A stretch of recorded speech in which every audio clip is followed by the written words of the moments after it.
ജീവിതകാലം മുഴുവൻ സംരക്ഷകൻ എന്ന തലക്കെട്ട് തോളിലേന്തി നടക്കുന്നവൻ, ദേഷ്യക്കാരൻ, വടിയെടുക്കുന്നവൻ, കണിശക്കാരൻ, വാശിക്കാരൻ, മുരടൻ, സ്നേഹമില്ലാത്തവൻ എന്നിങ്ങനെ ഒരുപാട് പര്യായങ്ങൾ സ്വന്തം പേരിനൊപ്പം എഴുതി ചേർക്കപ്പെട്ടവനാണ് പിതാവ്. ആരുടെയോ നിർബന്ധം പോലെ അങ്ങനെ ഏൽപ്പിച്ചു കൊടുത്ത കുറെ വാക്കുകൾ. മാതാവും മക്കളും തമ്മിലുള്ള പൊക്കിൽക്കൊടി ബന്ധം പിതാവിന്റെ ഹൃദയദൂരം അളക്കാൻ കഴിയാതെ പോകുന്നുണ്ടോ?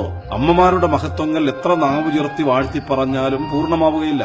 ഒന്നിനോടും ഉപമിക്കാൻ കഴിയാനാവാത്ത വിധം സ്നേഹസ്വരൂപം തന്നെയാണ് അമ്മ. എന്നാൽ പിതാവിനെക്കുറിച്ച് എത്രമാത്രം നമ്മുടെ മനസ്സിൽ ചിന്തയുണ്ട്? അവരെക്കുറിച്ച് എത്ര നാം പറയുന്നു, വേവലാതിപ്പെടുന്നു? ആരാണ് പിതാവ്? സ്നേഹം വഴങ്ങാത്ത, പണിയെടുത്ത് പണം കണ്ടെത്തുന്ന വെറും യന്ത്രം മാത്രമാണോ?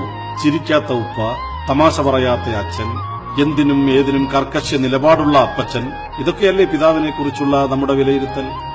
ഉപ്പ നനഞ്ഞ മഴയാണ് എന്റെ ഇന്നത്തെ കുളിര്, അച്ഛൻ കൊണ്ട വെയിലാണ് എന്റെ ഇന്നത്തെ തണൽ, അച്ഛന്റെ വിയർപ്പാണ് എന്റെ ശരീരത്തിലെ ആരോഗ്യം, അവരുടെ ദേഷ്യവും വാശിയുമാണ് എന്റെ നല്ല ജീവിതം, അവരിൽ മക്കൾ ആരോപിക്കുന്ന മുരടൻ സ്വഭാവമാണ് പല തിന്മയുടെ വഴികളിൽ നിന്നും എന്നെ തിരിച്ചുവിട്ടത്.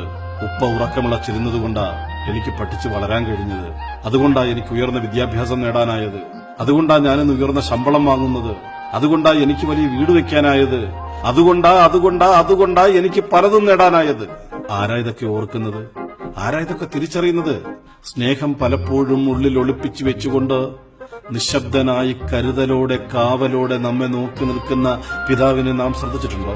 ചെറിയൊരു പനി വന്നാൽ ഉത്കണ്ഠയോടെ പരിചരിക്കുന്ന അച്ഛൻ, പെൻസിൽ വെട്ടുമ്പോൾ ബ്ലേഡ് കൊണ്ട് അല്പം തൊലി പോയാൽ, ഇത്തിരി രക്തം പൊടിഞ്ഞാൽ വിറയ്ക്കുന്ന കരങ്ങളോടെ വെച്ചുകെട്ടിത്തരുന്ന അച്ഛനെ കണ്ടിട്ടില്ലേ?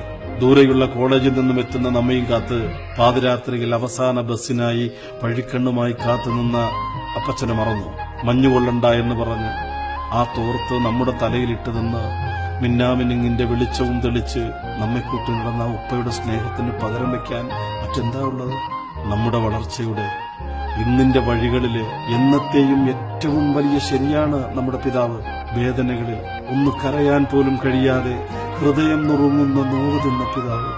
ആ ഉപ്പ, അച്ഛൻ, അപ്പച്ചൻ അറിഞ്ഞും അറിയാതെയും പല വീടുകളിലും ഇന്ന് നിശബ്ദ തേങ്ങലുകളാകുന്നു. ആരോഗ്യമുള്ള കാലം മുഴുവൻ കഷ്ടപ്പെട്ട് മക്കളെ നല്ല നിലയിലെത്തിച്ചിട്ട് വൃദ്ധനായി വിശ്രമിക്കാൻ കൊതിക്കുന്ന ഒരു പിതാവിനു മുമ്പിൽ മക്കളെ, നിങ്ങളൊന്ന് ഉച്ചത്തിൽ സംസാരിക്കുക പോലും ചെയ്യരുത്. അവരിന്ന് വൃദ്ധരാണ്. അവർക്കൊരുപാട് കുറവുകൾ ഉണ്ടാവാം. അവയെ നിങ്ങൾ അറിയണം. പൊതിഞ്ഞു സൂക്ഷിക്കണം ആ ഹൃദയത്തെ. അണഞ്ഞു പോകരുത് ആ കണ്ണുകളിലെ തിളക്കം. മാഞ്ഞു പോകരുത് അവരുടെ പുഞ്ചിരി. വാർദ്ധക്യത്തിൽ തന്റെ മക്കൾ തനിക്ക് സംരക്ഷണം നൽകും എന്നുള്ള ഒരു പിതാവിന്റെയും മനസ്സിലെ പ്രതീക്ഷ ഒരു മക്കളും തല്ലിക്കെടുത്തരുത്. നല്ല ഉപ്പമാരുടെ